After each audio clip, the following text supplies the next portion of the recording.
माणमध्ये नेतृत्व वाढवण्यात माझी चूक झाली असल्याची कबुली माजी मुख्यमंत्री पृथ्वीराज चव्हाण यांनी यावेळी दिली। यावेळच्या निवडणुकीत माणमधून काँग्रेसचाच उमेदवार निवडणूक लढवेल व रणजितसिंह देशमुख हेच निवडून येतील असा विश्वासही त्यांनी पिंगळी येथील संवाद मेळाव्यात व्यक्त केला। मानखटाव विधानसभा मतदारसंघातील काँग्रेस पक्षाचे बीएलई व प्रमुख कार्यकर्त्यांच्या संवाद मेळाव्यात श्री चव्हाण बोलत होते। माजी आमदार रामहरी रुपणवर, राजेंद्र शेलार चिखलीकर, रणजितसिंह देशमुख, एम के भोसले, विश्वंभर बाबर, नकुसाताई जाधव, बाबासाहेब माने, संतोष गोडसे, बाळासाहेब माने, डॉक्टर महेश गुरव, जयवंत खराडे, विजय शिंदे, विष्णुपंत अवघडे आदी मान्यवर उपस्थित होते। गेल्या 15 वर्षाचा हिशोब काढला तर ज्या प्रकारे काँग्रेसने या ठिकाणी ताकद दिली, काँग्रेसने बाबांच्या रूपानं नवनिर्माण करण्याचा प्रयत्न केला आणि त्याचा मूर्त स्वरूप या ठिकाणी मानमध्ये आलं।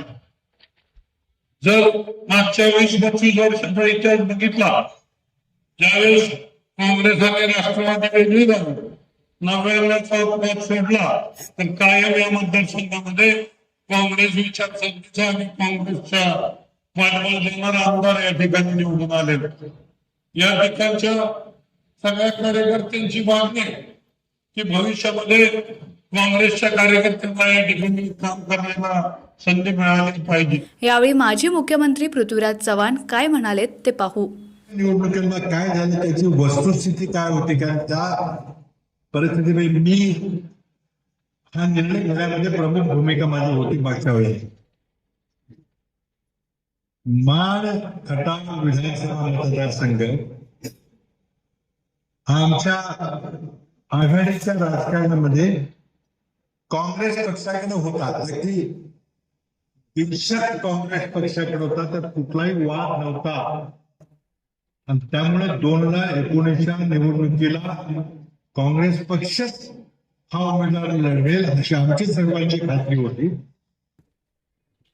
पण आम्ही अंतिम निर्णय उद्या निवडीचा स्थानिक कार्यकर्त्यांना विचारत असताना आमच्या लक्षात आलं की ज्या मतदारसंघाकडे हमखास जिंकायचा असेल तर काही इतर पक्षाचे लोक असतील, पण ज्यांना इथं बदल घडवायचा आहे,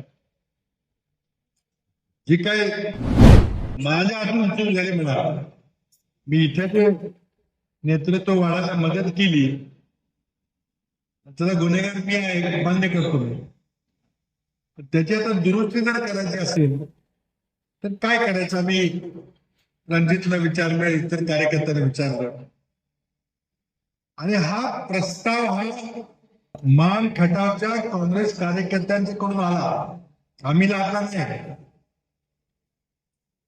रणजित त्यामध्ये पुढाकार घेण्यामध्ये होता, इतर मानचे नेते होते, इतर पक्षांचे नेते होते, ते सांगितलं की ही निवडणूक आम्हाला अटीतटीची निवडणूक लढायची आहे आणि आम्हाला सगळ्या काही विरोधी पक्षांची मतं देखील अपेक्षित आहे, पण ती अपेक्षित मतं घ्यायची असतील तर मग पक्षाचे चिन्ह असलं तर त्या लोकांना मदत करताना अडचण होईल। अगदी आपल्या विरोधातले विचार असणारी माणसं देखील या बाबतीमध्ये एकत्र आले की आम्हाला इथं सत्ता परिवर्तन करायचं आहे आणि याकरता तुम्ही जर काही आमचं म्हणणं मानलं तर आम्ही निश्चितच त्या उमेदवाराला मदत करू। त्यांचं म्हणणं होतं की तुम्ही इथं पक्षाचा चिन्ह घेऊ नका, तुम्ही अपक्ष निवडणूक लढवा, आम्हाला इतर सगळ्यांना त्या निवडणुकीमध्ये सहभागी होता येईल। तर काँग्रेसची हक्काची सीट सोडायची, अपक्षाला द्यायची, मग रणजित अपक्ष होणार का इतर कोणी खटावचा माणूस अपक्ष होणार का, मानचा होणार का? आम्हाला पहिल्यांदा विचित्र वाटलं की आपल्या हक्काची सीट आहे, जर सगळ्यांचे मत असतं काँग्रेस पक्षामध्ये रणजित भाईला मागच्या वेळेला तिकीट काँग्रेसला दिलं असतं, त्यांच्याकडून प्रस्ताव आला की आपण ही ताकदीने जर निवडणूक लढवायची असेल तर मग आपण इतर मित्र पक्षांनाही ते आपल्या बरोबर नसतात कधी कधी, पण या मुद्द्यावर येतो, या मुद्द्यावर एकत्र यायला तयार आहेत। काय म्हणतात की इथं परिवर्तन झालं पाहिजे। बराच विचार करून आम्ही रणजित आणि त्यांच्या सहकाऱ्यांची विनंती मान्य केली. काँग्रेसने आपला हक्काचा मतदारसंघ बाजूला ठेवला आणि मान्य केलं की तुम्ही पान खटाव मधले सर्व नेते जो कोणी उमेदवार द्याल पण तो अपक्ष उमेदवार असेल तर मग एवढ्या पोटी आम्ही हा बदल करू. काँग्रेस एक पाऊल मागे घेईल कारण आपल्याला तिथं बदल घडवायचा आहे आणि हे तुमच्या कार्यकर्त्यांची विनंती मान्य केली. आम्ही नाही नाही. पुन्हा एकदा मी सांगतो की हा काँग्रेस श्रेष्ठींचा निर्णय नव्हता. हा निर्णय काँग्रेसच्या नेत्याचा अगदी रणजितचा पुढाकार घेतला होता की आम्ही सगळे बसलो इथे दोन्ही तालुक्यातले वेगवेगळ्या पक्षाची माणसं बसलो. आम्ही एका मुद्द्यावर एकत्र आलेलो आहोत की इथं परिवर्तन झालं पाहिजे आमदारकीच्या निवडणुकीमध्ये आणि ते करण्याकरता आम्हाला सगळी जेवढी ताकद आम्हाला एकत्र करायची आहे. आणि त्यामध्ये काही मंडळी अशी आहेत की ते आपल्या पक्षाबरोबर नाहीत, आपल्या पक्षाच्या विरोधात असतात, पण या मुद्द्यावर ते एकत्र यायला तयार आहे. असं आम्हाला पटवून दिलं. एवढा पावटी काँग्रेस पक्षानं अपवाद करावा की आपली जरी जागा असली, हाताच्या पंजाची जागा असली तरी अपक्ष म्हणून आपण लढूया आणि सगळ्या पक्षाच्या लोकांना घेऊया. तो उमेदवारांचं काय अपक्ष निर्णय आम्ही घेतला तर रणजितने मला सांगितलं की आम्ही बसून निर्णय घेऊ आणि तो योग्यच निर्णय घेऊ, पण त्या निर्णयाला तुम्ही आशीर्वाद द्या.